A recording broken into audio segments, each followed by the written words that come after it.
Привет, ребятки, я Виктор, и сегодня расскажу вам небольшую сказочку про велосипед и горы. История, которая произошла однажды со мной.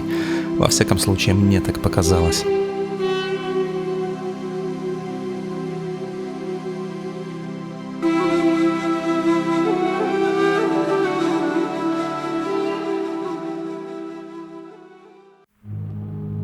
Однажды я потерпел крушение в безлюдных предгорьях Кавказа. Был немного ветреный день, ветер был не сильный, но порывистый. Когда едешь медленно, это практически ни на что не влияет, но это было 10 довольно бешеных минут, когда в голове больше ничего не остается, кроме шума ветра, ликования и необходимости вписаться в очередной поворот. Это был спуск с перевала в 2000 метров, я летел на скорости около 80 км в час, и меня сдуло с дороги вместе с велосипедом. Я уже довольно долго возился где-то в траве с регулировкой тормозов, которые никак не хотели отвечать взаимностью на мою доброту. Солнце практически село и скоро станет заметно холоднее, а впереди еще один нежаркий спуск. В конце осени солнце создает только видимость своего существования. Ну и когда я уже практически решил дать велосипеду сдачи, за спиной раздался спокойный детский голос. «Нарисуй мне барашка». До ближайшей деревни не близко, рядом нет никаких пастушьих хижин, и машины давно не проезжали. Откуда здесь ребенок? Я повернулся к нему, это был мальчик лет 6 с истинно черными волосами и глазами, словно два синих громадных горных озера. Однако он был слишком легко одет для этой погоды, особенно если не вкручивать в перевал.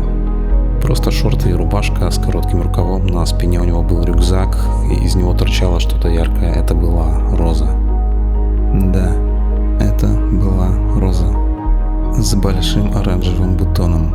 Она подняла на меня глаза и спокойно улыбнулась, как будто мы старые знакомые. Я улыбнулся ей в ответ, но мне надо было что-то ответить парню. «Барашка, давай я лучше тебе нарисую шоссер, бро». «О, это гораздо лучше».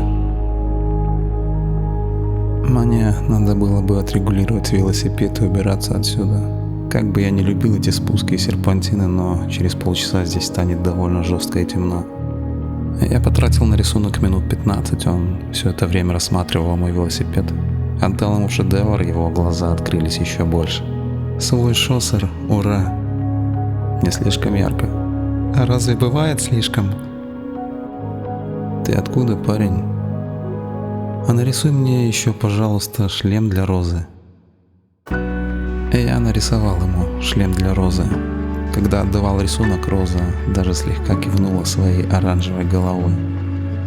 А где-то неподалеку раздался вой шакала. Он всегда так воет. Поначалу кажется, что это дурачится человек, но потом понимаешь, что это даже для человека слишком по-дурацки.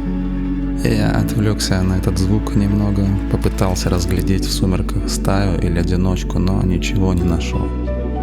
Когда я повернулся обратно, мальчика уже не было. Но по шоссе кто-то довольно быстро несся вниз по тому спуску, который меня вот тут вот сбросил на траву.